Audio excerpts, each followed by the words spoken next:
चलिए अब कृषि योजनाएं कार्यक्रम के बाद जो हमारा अगला पड़ाव मृदा सॉइल के बारे में पढ़ेंगे। जैसा कि आप जानते हैं मृदा को इंग्लिश में सॉइल बोलते हैं बच्चों। उत्तर प्रदेश की मृदाओं को 3 भागों में विभाजित हम करते हैं। भौतिक आधार पर 3 भागों में हम विभाजित करते हैं। एक आधार भूमि की बनावट और प्रथम विभाग के क्रम की बात करें तो भाभर और तराई क्षेत्र की मृदाएं। प्रथम अगर मृदा की बात करें भाग हमारा भाभर क्षेत्र और तराई क्षेत्र की मृदाएं। उत्तर प्रदेश का उत्तरी या भाभर क्षेत्र हिमालयी नदियों के भारी निक्षेपों से निर्मित होने के कारण यहाँ की मिट्टी कंकड़ीली पथरीली मोटे बालुओं से निर्मित है जो कि काफी छिछली होती है। प्रथम जो क्षेत्र है भाभर का,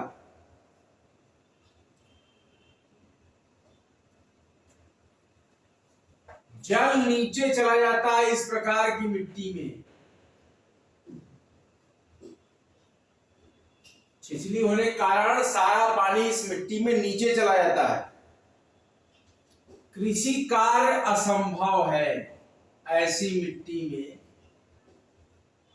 सारा पानी नीचे भूमिगत हो जाएगा तो कैसे पोषण मिलेगा फसल को। इसीलिए इस क्षेत्र में कृषि कार्य असंभव है और इसीलिए यहां पर झाड़ी और वन पाए जाते हैं।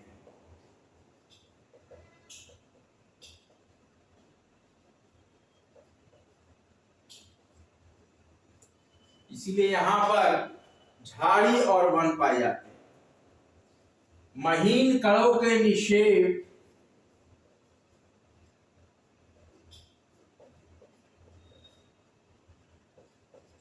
क्या होता है कि सारी मिट्टी नीचे चली जाती है। मिट्टी को छोड़कर जल निर्मित और इनके महीन कणों से निर्मित निक्षेप से निर्मित तराई क्षेत्र की मिट्टी मृदा या मिट्टी समतल दलदली नम और उपजाऊ होती है।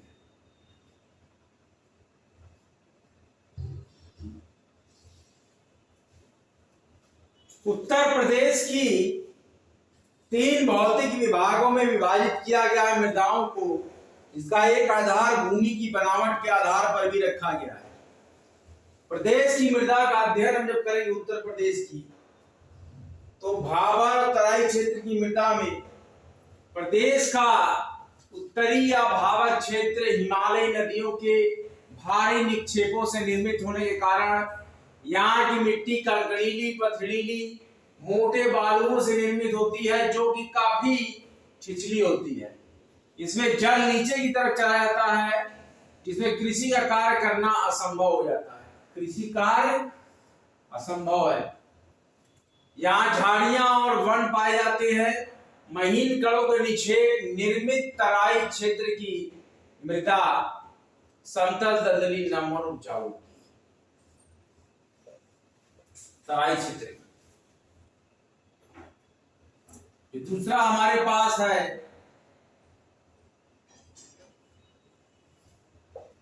विभाग भौतिक का मृदा में मध्य के मैदानी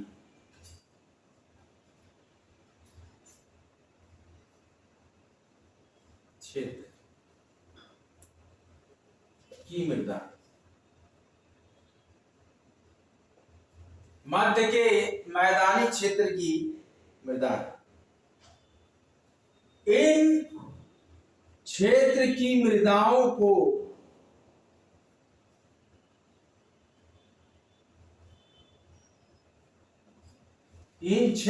मृदाओं को जलोढ़ या दूसरा नाम है कछारी या भात मृदा कहा जाता है। भात का मतलब मिट्टी इतनी गीली है कि चावल जैसी लिसलिसी हो जाएगी। चावल को जैसे मसलिए तो लिसलिसा हो जाता है तो वो कछार कहलाता है, उसी तरीके का कीचड़ बन जाएगा वहां पर। मध्य के मैदानी क्षेत्र की मृदा की अगर चर्चा करें, उत्तर प्रदेश में ये भौतिक विभाग सेकंड है। इस भौतिक विभाग के अनुसार अगर मृदा को देखें तो मध्य के मैदानी क्षेत्र की मृदा, इस क्षेत्र की मृदाओं को जलोढ़ मृदा या कछारी मृदा या भात मृदा कहते हैं। भात जो भोजपुरी में भात का मतलब होता है चावल पका हुआ, जो कि काब, क्या, जो कि काब, मिट्टी, कीचड़, वही जो बात मैं आपको बता रहा था, कीचड़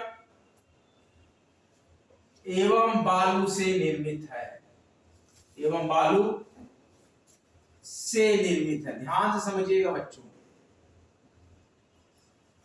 फ्री लेक्चर है लेकिन बहुत ही इंपॉर्टेंट है। फ्री में क्वेश्चन है, फ्री में आंसर है, फ्री में एजुकेशन है। तो मुफ्त शिक्षा को आप लोग अन्यथा न लिया करें। मुफ्त शिक्षा एक संकल्प है विद्यार्थियों की स्तर का उत्थान करने के लिए। बहुत ही अच्छे कंटेंट में आपको पढ़ाता हूं बच्चों, जो जल्दी नहीं मिलेंगे। मध्य के मैदानी क्षेत्र की मृदा की बात अगर मैं कर लूं तो ऐसे क्षेत्रों की मृदाओं को जलोढ़ मृदा या कछारी मृदा या भात मृदा, भोजपुरी वाले जानते होंगे, भात मृदा कहा जाता है। भात का मतलब पका हुआ चावल जो गीला हो जाता है, गिदगिजा, उसको दबा देंगे कीचड़ जैसा हो जाएगा, जो कि काप, मिट्टी, कीचड़, बालू से निर्मित है।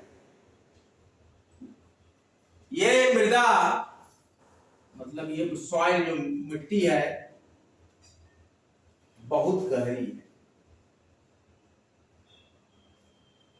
दलदली जैसा, पूर्ण विकसित दशा में है।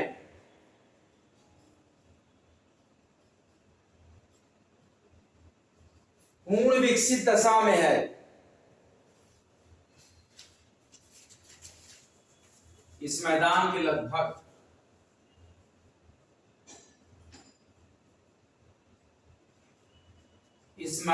लगभग संपूर्ण मृदा,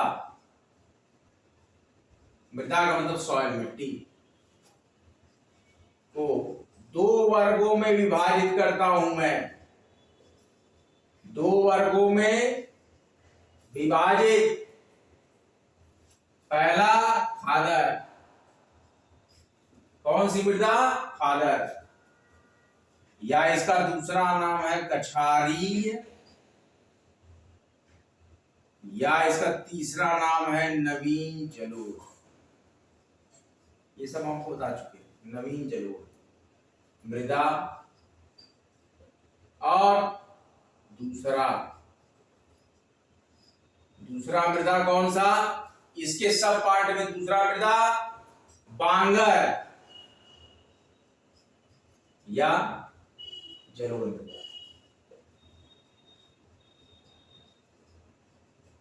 खादर मृदा और जलोढ़ मृदा, बांगर मृदा। इस क्षेत्र में यानी मध्य के मैदानी क्षेत्र में लवण मतलब नमकीन यानी एसिडिक, क्षारी, मरुस्थली मतलब बालू रहेगा वो मरुस्थल रहेगा, भूड़ और एवं मतलब और काली मृदाएं भी पाई जाती हैं। काली मिट्टियां भी पाई जाती है। मध्य के मैदानी क्षेत्र की मृदा में मृदाओं को जलोढ़ कहते हैं या कछारी कहते हैं या भात मृदा कहते हैं। ये बहुत गहरी मृदाएं होती हैं कि जड़ बहुत गहरी होती है। मध्य के मैदानी क्षेत्र की मृदाओं को जलोढ़ मृदा या कछारी मृदा या भात मृदा, देखिए मैं लिख रहा हूं इसको डार्क करके, भात मृदा, भात चावल पका हुआ, भात मृदा कहा जाता है, जो कि काप मिट्टी, कीचड़, बालू से निर्मित है। ये मृदा बहुत गहरी है, पूर्ण विकसित दशा में है। कैसी दशा में है ये मृदा? बहुत गहरी है एवं पूर्ण विकसित दशा में है। ध्यान दीजिए, दशा लिखा है, ये दशा और दिशा। तो ये मृदा पूर्ण विकसित दशा में है और मैं इस तरह के मैदान के लगभग संपूर्ण मृदा को, इस मैदान के मतलब मध्य के मैदानी क्षेत्र को, लगभग इनके संपूर्ण मृदा को दो वर्गों में, कितने वर्गों में? दो वर्गों में विभाजित किया गया। पहली खादर या कछारी या नवीन जलोढ़ मृदा, और दूसरा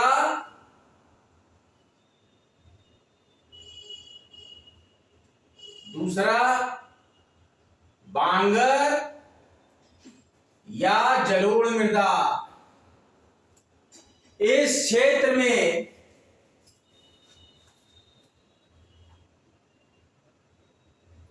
इसके अलावा भी इस क्षेत्र में एसिडिक, बेसिक, डेजर्ट, धूल, काली मृदाएं भी पाई जाती है। आप लोग में रिवीजन बुक निकालिए बच्चों, हमें रिवीजन करके फिर फर्दर प्रोसीड करते हैं। आप हैं कॉमेंटेरिया पर, भारी मात्रा में कमेंट करते हैं और शेयर करते हैं।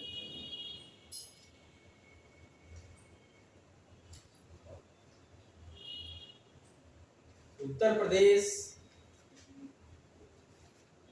अपर subordinate PCS preliminary examination which will held on 27th of August 2024 and review officer, assistant review officer organized by Uttar Pradesh Public Service Commission 22nd of December 2024। हम मृदा के बारे में पढ़ रहे हैं। सॉइल हमारे यूपी में कौन कौन सी? पहली सॉइल को देखे भौतिक विभाग के आधार पे भाबर या तराई क्षेत्र की मिट्टियां, भाबर या तराई क्षेत्र की मृदाएं, यूपी का उत्तरी या भाबर क्षेत्र, यूपी का उत्तरी क्षेत्र या भाबर क्षेत्र हिमालयी नदियों के भारी निक्षेपों से निर्मित होने के कारण यहाँ की मिट्टी कंकड़ीली, पथरीली, मोटे बालुओं से निर्मित होती है, जो कि काफी छिछली होती है। इनमें जल सीधे नीचे चला जाता है, इसीलिए किसी का कार्य करना, कृषि का कार्य करना इस मिट्टी में असंभव है। यहाँ झाड़ियां और वन पाए जाते हैं, फॉरेस्ट। महीन कणों के निक्षेप से निर्मित तराई क्षेत्र की मृदाएं समतल होती हैं, दलदली होती हैं, नम होती हैं और उपजाऊ होती हैं। तराई में आएंगे। दूसरा जो भौतिक विभाजन है उत्तर प्रदेश की मिट्टियों का, मध्य के मैदानी क्षेत्र की मृदाएं, मध्य के मैदानी क्षेत्र की मृदाओं में, इन क्षेत्र की मृदाओं को जलोढ़ मृदा या कछारी मृदा या भात मृदा कहा जाता है, जो कि काप मिट्टी, कीचड़, बालू से निर्मित होती है। ये मृदाएं बहुत ही गहरी होती हैं और पूर्ण विकसित दशा में होती हैं।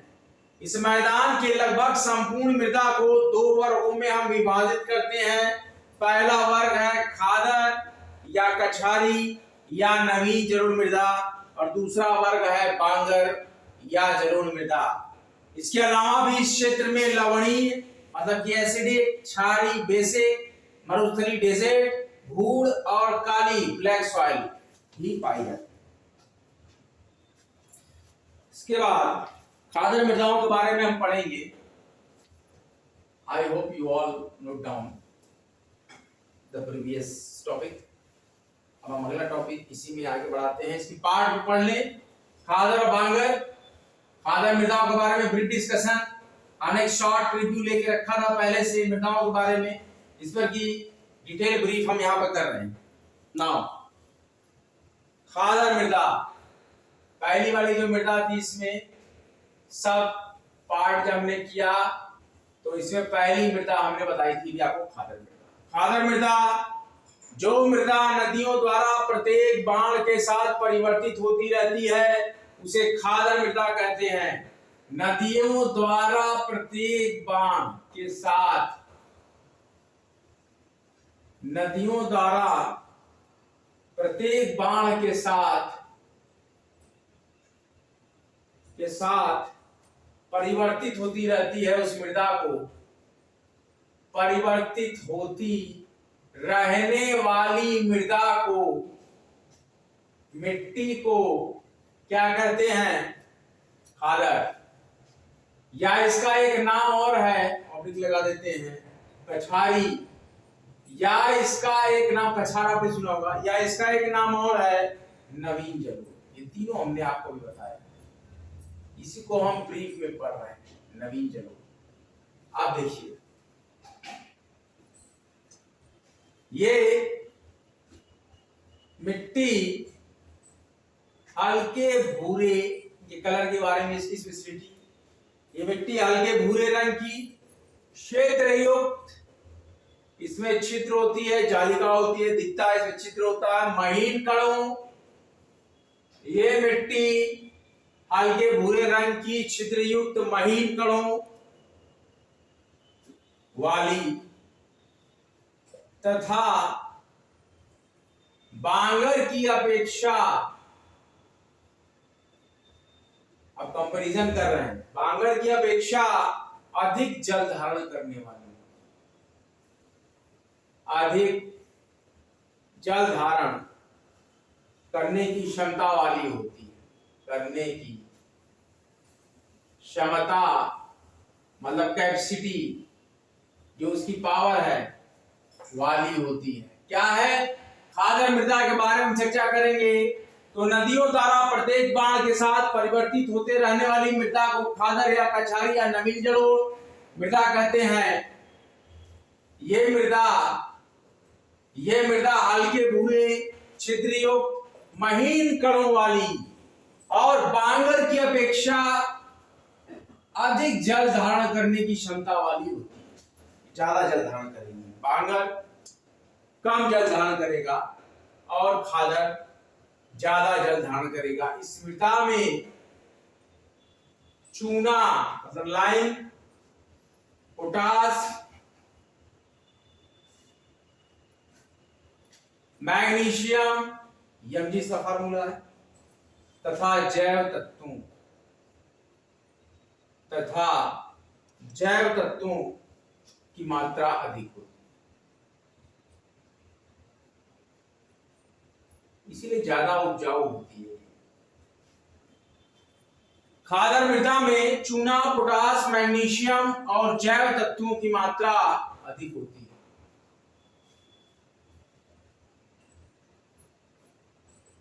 इसे क्या कहते हैं? बलुआ। क्या बोलते हैं? बलुआ या सिल्ट बलुआ। नाम इसके आप याद रखिए, इसको बलुआ या सिल्ट बलुआ या दोमट या मटियार या तो मटियार दोमट। ये हमने आपको बताया था, इतने नाम से जाना था, मटियार दोमट, बलुआ, सिल्ट बलुआ, दोमट, मटियार दोमट आदि नामों से भी जाना जाता है। इसके अनेकों नाम यही थे, आदि नामों से भी जाना जाता है।